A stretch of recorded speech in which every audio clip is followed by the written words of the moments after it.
All right, we have joining us right now an infectious disease specialist, Professor Joe Onigbinde, to bring us up to speed with understanding the trends in the society right now.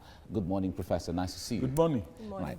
Now, a lot of people are calling for a shutdown of the entire country in every way possible. When they say shutdown, everyone shut down. And others feel, well, that's not necessarily the way to go now. We should take things gradually as it comes. What would you advise? No, I think I will pitch my tent with those who say we should have a shutdown, complete shutdown. Okay. Because I think that is coming rather late, because that's the only way to go about it. Because if you still keep importing infections, there's no way you can control it. My own problem now is that do we have adequate diagnostic equipment? It's not whether we are going to shut down. As we speak, I know there are some people who already have these infections. Some are afraid to come out because of stigma, but even those who are coming out, are they really being diagnosed or not? that's my take now. I don't think we have too many centers that can actually pick up this infection. But we see other countries, liaising with private hospitals, to ensure that they increase capacity, because it seems no country is prepared for this. And so they are looking at every avenue that they can tap into to ensure that a whole lot is done and addressed. How do we address this, taking a cue from what other countries are doing? I think that's a welcome idea. The government's parastatals are not adequately equipped to tackle this infection, and we don't have enough. I read something that you're going to get some doctors or retired doctors and retired nurses to come. Well, that is fine if you can do that, because all hands must be on deck as we speak now. I think that would be a very, very fine thing to get other people into it. All right. Now, the NCDC is certainly under pressure, and is kind of, a lot of people say it is overstretched with the number of cases on ground already and handling what we already have. What scenarios do you see going forward when it comes to the capacity we have to handle this coronavirus? I'm sorry, we don't have the capacity. I'm sorry to say that. Presently, we don't have the capacity to handle this virus. What you can only recourse to is God, don't let it come bigger than, as it is now, 36 cases, I think. No, 40 cases. 40 already, 40, okay. Let's pray that it doesn't go beyond 100. Because even advanced countries that have developed structures as if having problems coping with it. So I will only say we should ask God to help us. Or in terms of being prepared for it, I don't think Nigeria is prepared for this virus. The other time we had Ebola, it was only a single case. That's why we were able to, and apart from that, our institutions were shut down. That's why we were able to cope with it. People think, oh, Nigeria has fighting spirit. That's, when it comes to something like this, fighting spirit is not what matters, but what do you have on ground? What do you have on ground in preparation to tackle this situation? So we just have to. All right. Now, Professor, let me interrupt you. When it comes to what do we have on ground that everyone talks about, what should Nigeria have had to make it prepare for this? Oh, I kept saying it, that our primary health care structure, they are very weak and fragile. So before now, health sectors have been, nobody is taking serious care about the health sector. So that is a problem. We have not built our structures from the scratch. And so for the last 10, 20, almost 20 years that we had serious health institutions being built. So that is a problem which will have primary health care. This is a primary health care problem. So the primary health care should have been developed. So our primary health structures are not developed. Go here and there, you see, even to diagnose ordinary malaria, children are finding it difficult because nobody is ready for them. Okay. Professor Joe Onigbinde, thank you so much for coming on the program. Thank you. Thank you. Well, joining us now is infectious disease specialist, Dr. Joe Onigbinde. Good morning. Thank you for joining us on TVC Breakfast. Now, let's begin with the issue of social distancing. According to WHO recommendation, about 2 meters that distance should be about 2 meters or so. But then we've seen that it's quite a challenge, especially when you take the Lagos situation here, where you go to the bus stops, you see a lot of persons, you go to the markets like it was rightly pointed out. But then we are trying to curtail the spread. How do we do this side by side, ensuring the social distancing? How much of a challenge is it going to be? Thank you. You said 2 meters social distancing. In fact, some have even advocated 5 meters. 2 meters might not even be adequate. But that notwithstanding, it's going to be a big challenge. Like you mentioned, if you go to the market, if you want to buy something from somebody, you still have to listen, move close. So that's one of the problems we surely face. But be that as it may, I think it's still something that we have to, sacrifice as much as possible, because the virus is very, very contagious, and we have to observe. These are inconveniences that are necessary at this time. So that is my own understanding. All right. Now, the government is taking drastic measures to ensure that they curtail the spread and continuous spread of the virus. But if we narrow it down to the individual, where the real issue is, self-responsibility, how much of precaution are Nigerians taking, especially from hand washing and all of that, from your observation? No, I don't think we are taking much precaution as well. If you go everywhere, all this social distancing and hand washing, they are still alien to our society. And this is a thing that we need to address seriously.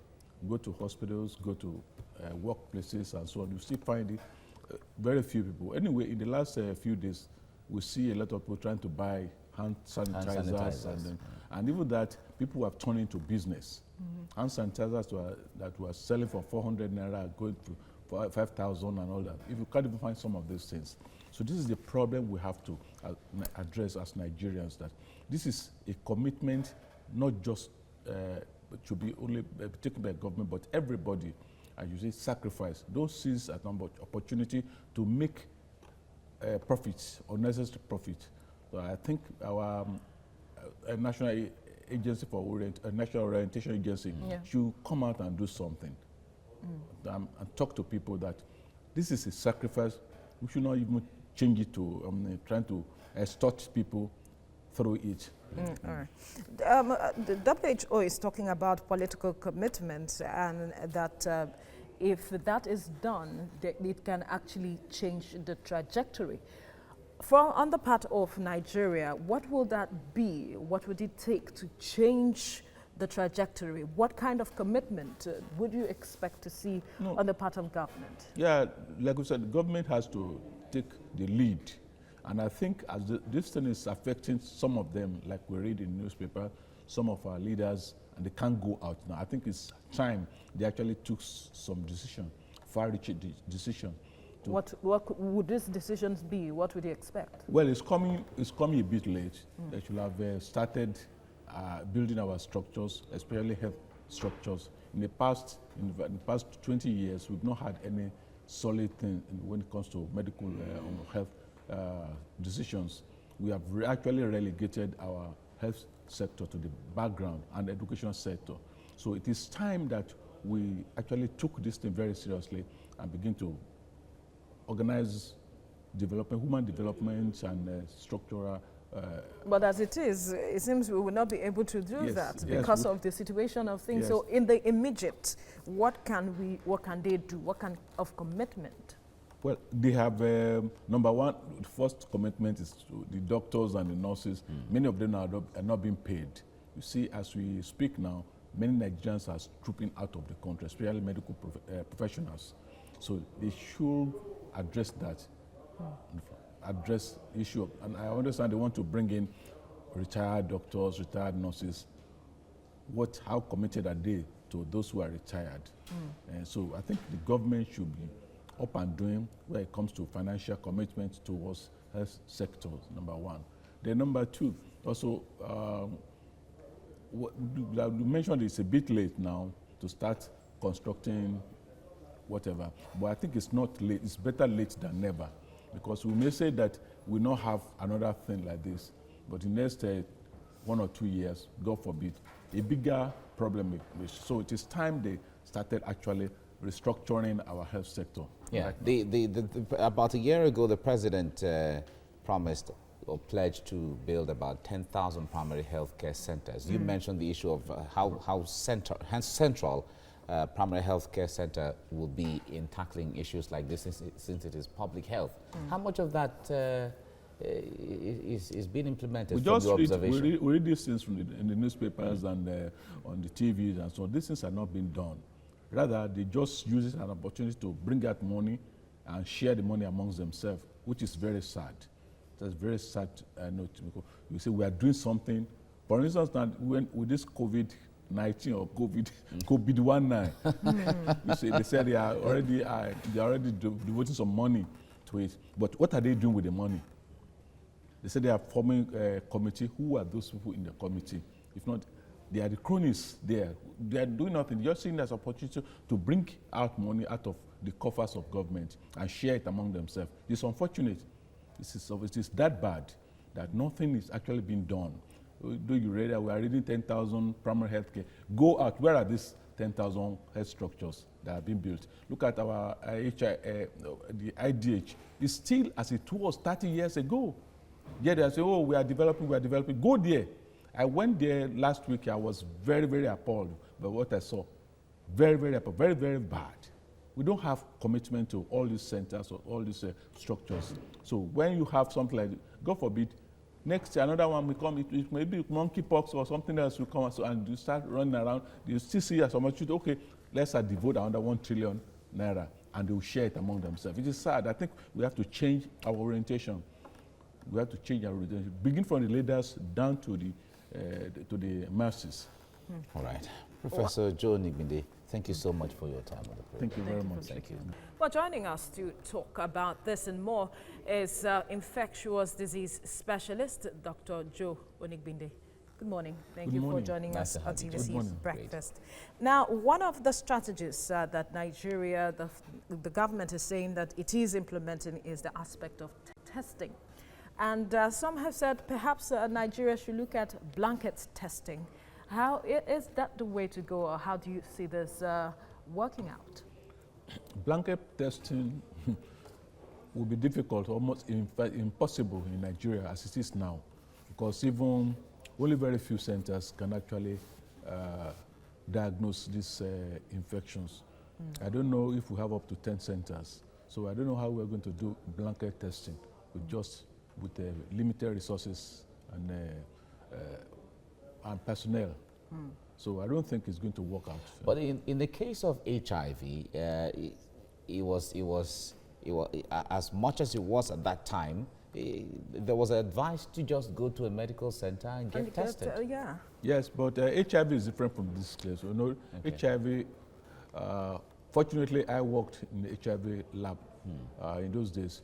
We had a lot of rapid progress discovering test kits, very rapid test kits that are not too expensive. Initially, it was difficult in African setting when you had to go through polymerase reaction and all those complicated tests. But with time, within 2 years, we had a lot of these rapid test kits coming on board. Right now, we don't have that.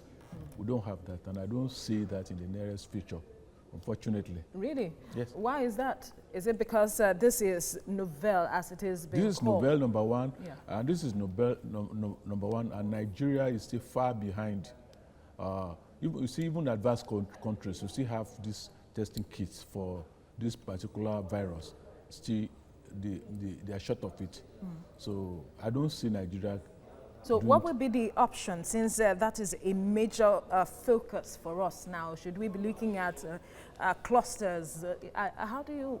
Yes, it's difficult actually, but I think that the individuals, hospitals should also be equipped to be able to monitor very easy conditions like malaria, and when it is not malaria, it's not typhoid, quickly do a reference or referencing to those few centers that can diagnose. And that's also a problem, because I read sometime that they gave us a call center that you could call NDC. But this is not working. These things are not working. So this is where we have to improve on that, because, and if you have diagnosis, you cannot monitor, you cannot prevent. So I think perhaps the NCDC is being overwhelmed, because from one of the reports in the papers this morning, they receive about 4,500 calls per day. So perhaps we might be looking at an extension of having other centers for exactly. calls. I think you have to decentralize NDCDs. Everybody going to NCDC or whatever it's called, it's very difficult for them.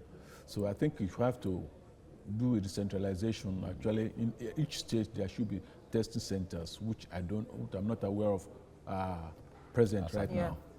The Director General of NCDC has pleaded with the public to try to show understanding, and that beyond or besides the calls, that people can also send messages, so that it will take time to process, and then each person's request can be addressed adequately. Now, but looking at what government is doing now, shutting down schools, shutting down airports, shutting down public gatherings and all of that, what more can we do to ensure that this virus is contained? I still keep saying that our awareness is still not good enough. Okay. Well, in Lagos and Abuja and all these big cities, you might say, okay, we have enough awareness. Not even enough anyway. Some of them are even misinformation. I think we keep saying it, the National Orientation Agency, you have to come in now. And not only that, all these non-governmental organizations too have to. Most of them are just in Abuja and in Lagos, collecting international funds and so on, doing nothing as far as we're concerned. The villages where our people are, 70% of Nigerians are in the villages. They don't know what is going on now. It's only in Lagos and Abuja and maybe a few other cities. That's what we are talking about is playing out well. But most of our people, imagine a situation where somebody just came in from maybe Iran or from US and is having this virus and decides to go to his village to go and identify himself. Oh, the big man has come from US and so on. And there's a lot of interaction. In that case, there will be social distancing. You even hug some people and so on. So this thing will just spread like wildfire. I'm afraid that our community, what do you call it? Communal lifestyle. Communal lifestyle are a bit difficult. We'll compound the situation. Yes. Compound the situation. All right. Well, we have to leave it here now. Professor Joe Nigbinde, thank you so much for coming on the You're welcome. Thank you.